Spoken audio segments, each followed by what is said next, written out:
Today I have my cousins. Hello. Sorry.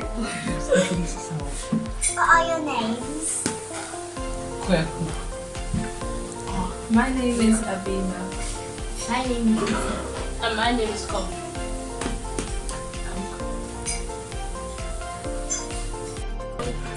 Where do you come from? I come from a country in Africa called Ghana, Okay. and I was born in Adum Kumasi, that is in the center of the country. And what do you eat? Oh, I eat a lot of vegetables and greens and yam, sweet potatoes, and yeah, and also sometimes I eat fish. And do you think Ghana jollof rice is better than Nigeria jollof rice?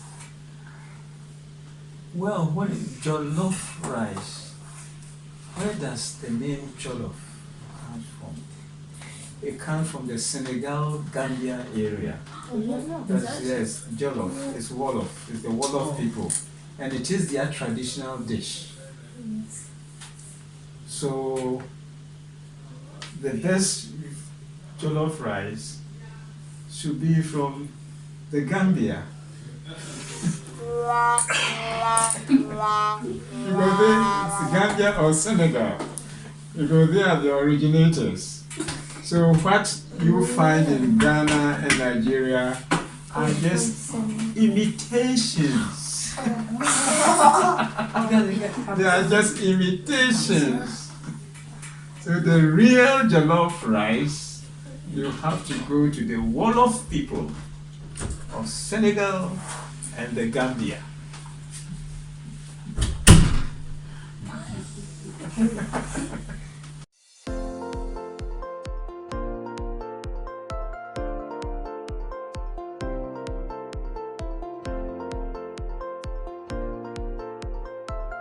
What is your name? Oh, my name is AKYAABA Addai-Sebo. Okay. And We here. I'm going to talk about Black History Month.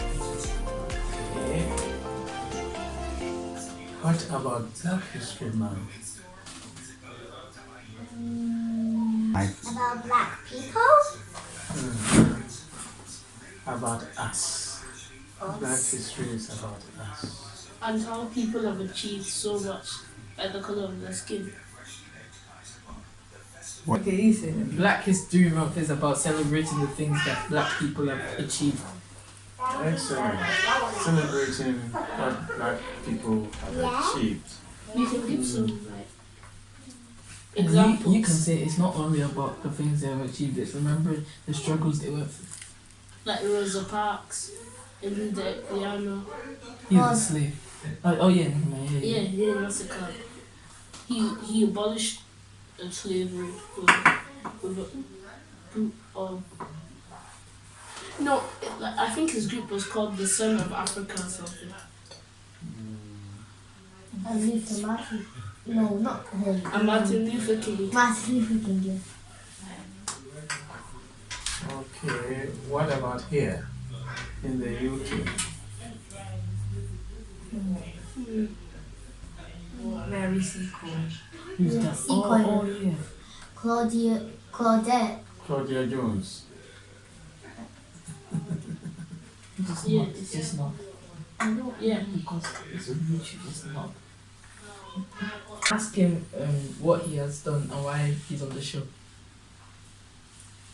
Tianna invited me here to be with you, to be with her cousins. Yeah. Yes.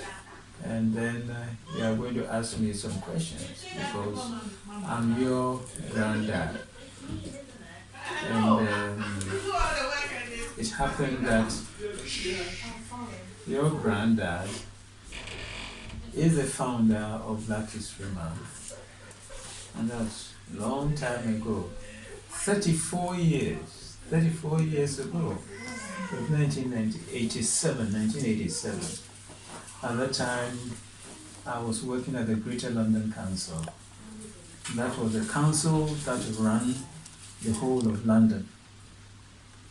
And it was under the leadership of a very progressive humanitarian leader called Ken Livingstone.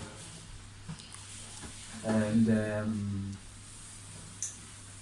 the council became concerned about the issue of racism and also apartheid.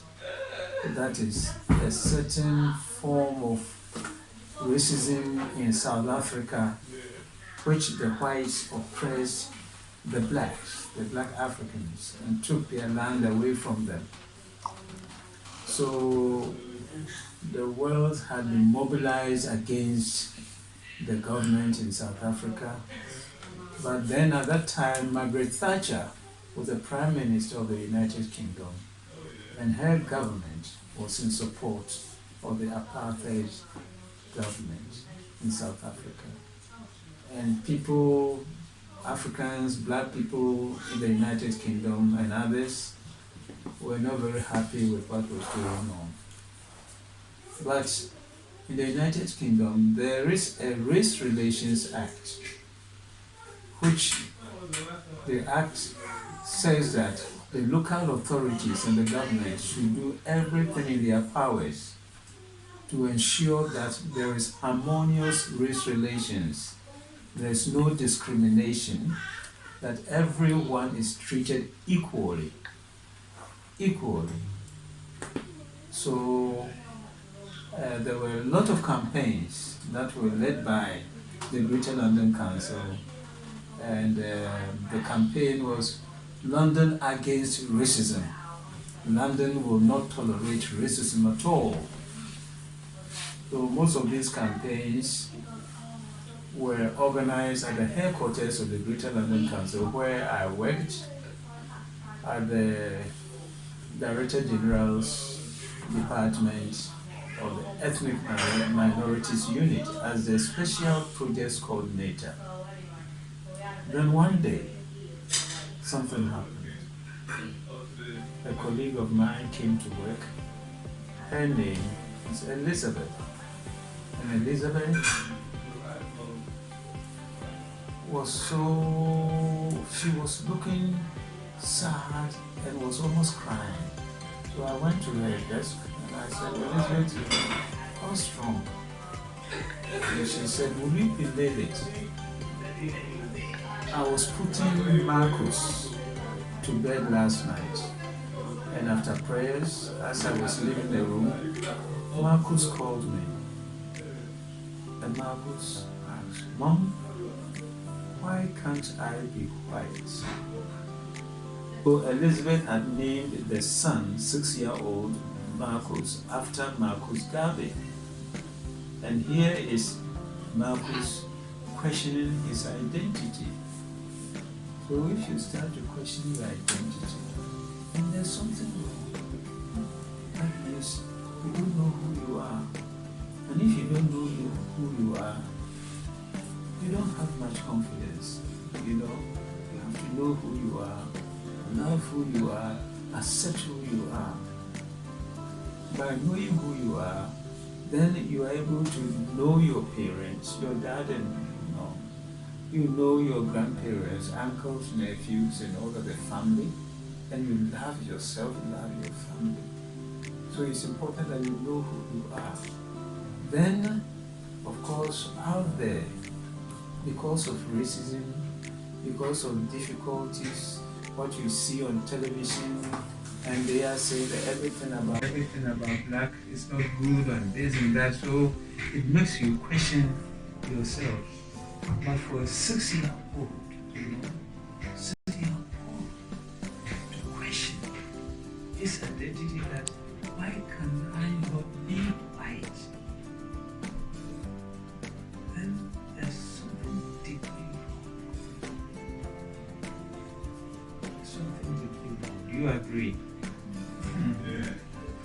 So I said that something has to be done. Something has to be done to correct this so that no child growing up in the United Kingdom will feel if Do you think that schools are doing enough to talk about Black History Month in the UK? I don't think so, because when you talk about history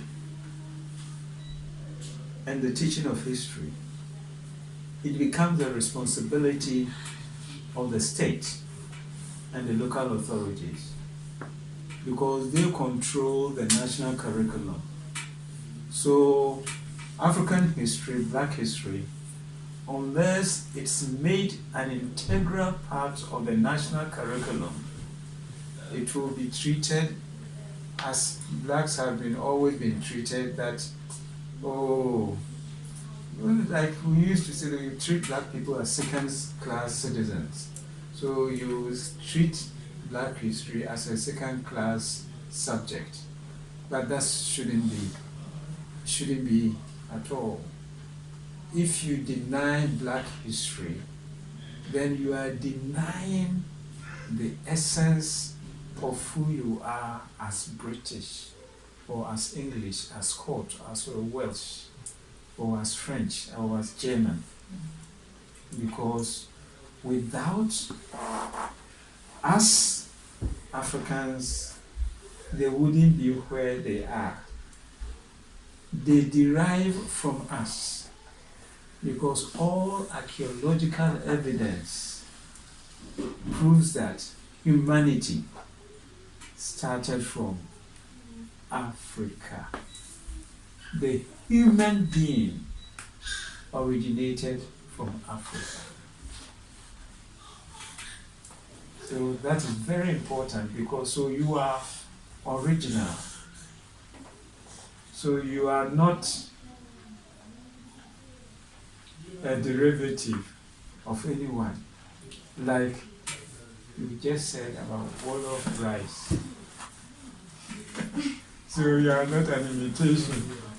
Wolof rice is the original to the people of Wolof in Senegal and the Gambia. So it's the same thing. Humanity has its origin in Africa. You see, so even if you go into the Bible and you heard of Abraham, they were facing a lot of problems in Chaldea. And then God told them, Abraham, take your people to Africa. So it was in Africa that Abraham and his people came, and they lived in Africa for over 400 years, became more Africans, and Africa taught them everything, their religion, their science, everything. And even some of them became prime ministers, like Joseph. You see, so Africa, the Greeks, the Romans, most of them, they are philosophers, scientists, engineers. They came to the temples and schools of Africa to study. So Africa is very, very important to humanity. And that is why Black History Month was instituted. So, did they teach you in Ghana about Black History Month when you were a kid? Black History Month started in 1926 in the United States by Dr. Carter G. Woodson. Because of issue of racism and the difficulties that blacks were facing, he felt that it was very important that blacks know more about themselves, know more about their history, because their history were not being taught. Even there was a time in the United States where Africans, blacks, were prevented. It was illegal to teach Africans, black people, how to read and write. It was illegal. They would not allow Africans to be taught how to read and write. And this was wrong. Did people... Oh, I forgot, sorry. Ask what his thoughts on the N-word. Oh yeah. What are your thoughts on the N-word? I can answer that. Oh. First, what is N-word? The N-word is No, it's a term used by the white people Can I in the... Yeah, go ahead. What is N-word? She said it's a slur targeted towards black people. Yeah. And what is the N-word? The N-word is a slur targeted to black people. And then you can't even mention N-word. That's to say. Well, something happened to me in 1975. That was in August. I had arrived at the Kennedy International Airport in New York. And I was transferring to LaGuardia Airport. And in the bus that was taking us to LaGuardia Airport, where I sat, behind me was a young lady and her 2.5-year-old boy. And the boy was making some noise at the back, and I turned and looked at him and the mother. Then he pointed at me. "What's your name?" And the mother said, "Christopher." And I said, "Oh, Christopher Columbus doesn't want me in the United States. That's why Christopher Columbus is calling me." I'm laughing in the bus. So you had a 2.5-year-old boy calling me. So some of these experiences also informed me and helped me to understand what we as a people have gone through in our relationship with white people. Thank you for sharing your thoughts on Black History Month with us. I'm very, very happy that I'm with my grandchildren, and I'm privileged because you are the future, and whatever that is going on wrong in the United Kingdom, you are being trained and educated to change it. You see, in 1985, 86, I saw that something was going wrong. Something was going wrong with a 6-year-old Marcus questioning his identity. So I said that something has to happen. There has to be a change. So I managed to mobilize and organize resources for us to have a start. Man, know thyself. So it's important that you know yourself. Thank you. Yeah.